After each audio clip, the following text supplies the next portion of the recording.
ఇప్పటంలో మరోసారి పవన్ కళ్యాణ్ అంటే ఆయన రాజకీయాల మీద కానీ దాని మీద కానీ అవగాహన రాహిత్యం పూర్తిగా కనపడుతుంది. ఆయన అనవసరంగా ఆయన తెలుసుకోకుండా వెళ్ళటం వల్ల ఇప్పుడు అక్కడ ఇప్పటంలో ప్రజలు హైకోర్టు చేత చివాట్లు తినాల్సినటువంటి పరిస్థితి వచ్చింది, పెనాల్టీ కట్టాల్సిన పరిస్థితి వచ్చింది అనేటువంటి అవగాహన రాహిత్యం కొట్టొచ్చినట్టు కనపడుతుంది. బుల్బుల్ పిట్ట బోల్తా పడింది అనే స్థాయిలో వ్యాఖ్యలు చేస్తున్నారు. ఎలా చూస్తారు? ఇప్పుడు పవన్ కళ్యాణ్ గారికి అవగాహన రాహిత్యం ఉందండి. మేము లాగ్ గొమ్మె కొట్టేసేయడానికి ఎవరన్నా కింద పడిపోయి గిలగలు కొట్టేసుకుంటున్నాను, కానీ నీళ్ళు చల్లుతుంది తప్ప అది చెప్పండి. ఎందుకు తప్ప అవుతుంది? బుద్ధి లేని మాటలు అయిందండి. జనరల్గా ఒక చోట నోటీసులు ఇస్తే మాత్రం కూల్చమని చెప్పి వీళ్ళు నిర్మించాలా. అందుకునే అదే పవన్ కళ్యాణ్ అన్నారు, నిర్మించేవాడు కావాలా కూల్చేవాడు కావాలా అని. ఈ రాష్ట్రంలో నిర్మించేవాడు ఒకడు ఉన్నాడు, తెలుగు రాష్ట్రాలు రెండాటికి కలిపి చంద్రబాబు. కూల్చేవాడు అంటే క్లియర్గా జగన్మోహన్ రెడ్డి గారు కనపడుతున్నాడు. రావడమే కూల్చాడు కదా. కాబట్టి మనం ఇక్కడ ఆలోచించాల్సింది ఏంటంటే, నోటీసులు ఇచ్చారు, కూల్చారు, కూల్చడం తప్పే కదా. ఎందుకు కూల్చాలి? ఎంతమంది కూల్చారు మీరు? ప్రజావేదిక కూల్చారు, తర్వాత అక్రమ కట్టడాలు కూలుస్తూ ఉన్నారు. ఎక్కడ కూల్చారు? ఎందుకు కూల్చలేదు? కారణం ఏంటి అంటే వాళ్ళు బలిచిన వాళ్ళు కాబట్టి కూల్చలేదు, వీళ్ళు బక్క వాళ్ళు కాబట్టి కూలుతారా? ఈయన నోటీసులు ఇచ్చారా ఇవ్వలేదా దాని గురించి మాట్లాడలేదు. నేను కూల్చారు, వాళ్ళకి అన్యాయం అయ్యారు, వాళ్ళకి అండగా నిలబడటానికి మద్దతుగా వెళ్ళాడు ఆయన. ఇప్పుడు ₹1,00,000 వాళ్ళకి ఫైన్ వేశారు కోర్టు, కొంపలే మూలిపోయి ఆ లక్ష్యం మాట్లాడతాడు. అయితే టీడీపీ వాళ్ళు ఇచ్చేస్తారు, లోకేష్ గారి కాన్స్టిట్యున్సీ కదా, ఇచ్చేస్తారు. ఏమవుద్ది?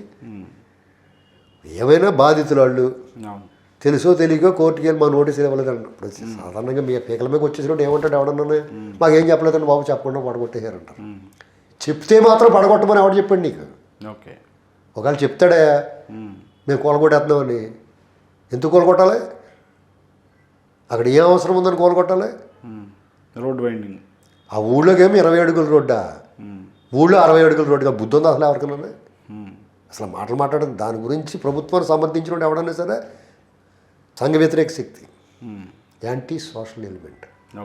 ఇక్కడ కూల్చడాన్ని ఎవడో సమర్థించకూడదండి. అది అక్రమమైన సక్రమమైన సరే. ఎందుకంటే నిర్మించేటప్పుడు అడ్డుపడి నువ్వు అది సక్రమం కాకపోతే అప్పుడు ఏం పీకుతున్నారు? ఎక్కడైనా సరే నిర్మించినప్పుడు ఏ గుడ్డి కుర్రం పళ్ళుతూ ఉంటున్నారు వీళ్ళు. అప్పుడే ఆపాలి, ఒరే బాబు ఇది సక్రమం కాదు, నువ్వు అక్రమంగా కడుతున్నావు, నీకు పర్మిషన్ ఇవ్వను నేను, నువ్వు కట్టావంటే పొద్దున్న ఆ గోడ పునాదుల్లో ఉండగానే కూలగొడతామని చెప్పిన రోజుని ఎవడన్నా తప్పుడు కట్టడాలు కానీ ఆక్రమణలు కానీ జరుగుతాయండి.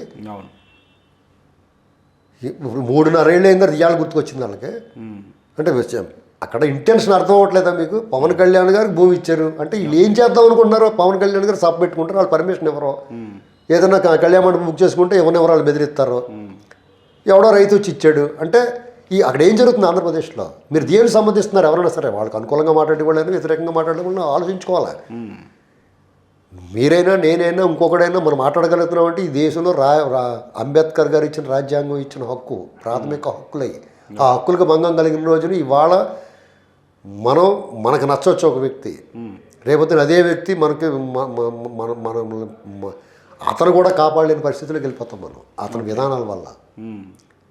ప్రాథమిక జీవించే హక్కు, మాట్లాడే హక్కు ఇవే తీసేస్తుంటే ఇక రాజ్యాంగానికి ఏం విలువించినట్టు వాళ్ళు? అక్కడ రాజ్యాంగము చట్టము అమలు అవ్వట్లేదు, రూల్ ఆఫ్ లా వర్కౌట్ అవ్వట్లేదు అక్కడ.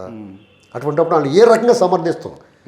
ఆయన పాలసీస్ ఏమైనా తీసుకోమనివ్వండి, 3 రాజధానులు కాదు 30 రాజధానులు, ఆయన పాలసీ అది, గవర్నమెంట్ పాలసీ. అది ప్రజలు యాక్సెప్ట్ చేస్తే మళ్ళీ గెలుస్తాడు, లేకపోతే అడుగులుగా ఓడిపోతాడు. అంతేగాని కూల్చివేతలేంటి? రూల్ ఆఫ్ లా ప్రకారం చట్ట ప్రకారం వెళ్తారు, అందరూ జైల్లో ఉంటారు, రేపొద్దున్న ఖచ్చితంగా అందరూ జైల్లోకి వెళ్ళిపోతారండి. ఆంధ్రప్రదేశ్లో 2000 మంది ఎన్నికల తర్వాత రాజకీయ నాయకులు, అధికారులు ఈ దేశమే విడిచిపెట్టి వెళ్ళిపోతారు. 2000 మంది తక్కువ కాకుండా ఇంకా చాలామంది, అంటే అది మన లెక్క పెట్టలేం. వాళ్ళందరూ జైల్లో ఉంటారు. వచ్చి వాళ్ళు ఏం సన్నాసులా దోలు తీర్చారు వాళ్ళు? వీళ్ళకన్నా తెలివైన వాళ్ళు అండి, వీళ్ళకి బుర్రలేదు కాబట్టి ఇలా చేస్తున్నారు. ఆ బుర్ర ఉన్నవాడికి నేరం చేస్తే ఎలా ఉంటుంది? కక్ష తీర్చుకోవాలనుకున్నాడు అనుకోండి, సాక్ష్యాధారాలు కనపడతాయా? లేకపోతే వాడు విమర్శించడం కూడా ఉండదు ఎవరికింది. 2,000 మంది పలాయనం చిత్తగిస్తారు. నేనైతే పవన్ కళ్యాణ్ గారు పూర్తిగా సమర్థిస్తున్నాను.